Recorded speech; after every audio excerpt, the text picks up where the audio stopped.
لەنێو ئەو ئەکتەرانەی فیلمدا کە لە ساڵی 2020دا گیانیان لەدەستدا شان کۆنری 90 ساڵ هەبوو کە لە فیلمی سینەمایی لە سکۆتلەندی کاردانەوەیەکی نێودەوڵەتی هەبوو.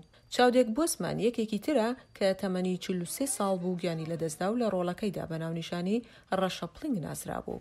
هەروەها لە لیستی ئەکتەرە دێرینەکانی بۆلیوود و یەکێک لە بەناوبانگترین هندی بۆ هۆلیوود عیرفان خان لەخۆ دەگرێت. هەروەها ئۆلیڤیا دی هاڤێلاند کە ئەمساڵ لە تەمەنی 104 ساڵیدا کۆچی دوایی کرد و جار خەڵاتی ئۆسکاری بەدەستهێنا و ئەستێرەی فیلمی گەن وذ ذا ویندا. ئەو یەکێک بوو لە کۆتا ئەندامانی کاستی ڕزگاربووی فیلمی کلاسیکی ساڵی 1939. ئەو دەڵێت گەن وذ ذا ویند دڵخۆشترین ئەزموونی هەموو کارەکانی بووە. هەروە لە جیهانی مۆسیقادا چەند مۆسیقاژن و گۆرانی بێژێکی دیار کۆچیان کردووە. لەوانە براوەی گرامی جۆن پێرن و کێنی ڕۆجرز هونەرمەندی شێوەکار. ڕۆجرز پێی باش بوو کە بە گۆرانی بێژێکی وڵات بناسرێ. سەرەڕای سەرکەوتن و بەناوبانگی میوزیکەکانی لە سەرانسەری جیهاندا. ئەو دەیگوت وابزانم مۆسیقای وڵات ڕیتم و بلووری پیاوە سپیەکەیە و ئەو شوێنەیە کە ئازارەکەی لێیە. هەروەها مانۆ دیبانگۆ کە ڕێتمەکانی ئەفریقایی بە فەنگ ڕاهێنا و لە تەمەنی 86 ساڵیدا کۆچی دوایی کرد بە کەسایەتی هەڵقڵاوی خۆی ناسرا بوو. پێکەنینە سمفۆنیایەکەی مانۆ دیبانگۆ ڕستەیەکی نەدەوت کە نەبوو بێتە مای پێکەنین.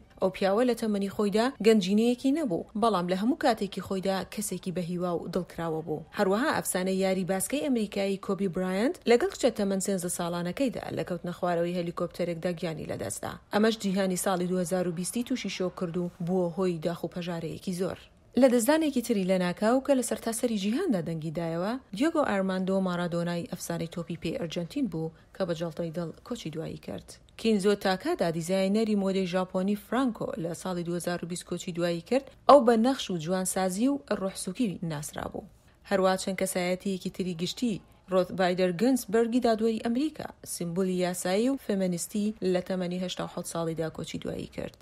لەناو ئەمانەشدا پێشەنگی بزوتنەوەی مافی مەدەنی جۆن لویس لە ساڵی 2020 کۆچی دوایی کرد دوای زیاتر لە 3 سەدە لە خزمەتکردن لە ئەنجومەنی نوێنەراندا. ئەو دەیگوت ئێمە هەندێک پێشکەوتنمان کردووە، ئێمە دوورین بەڵام هێشتا مەودامان ماوە، هێشتا ڕێگامان ماوە بۆ گەشەکردن.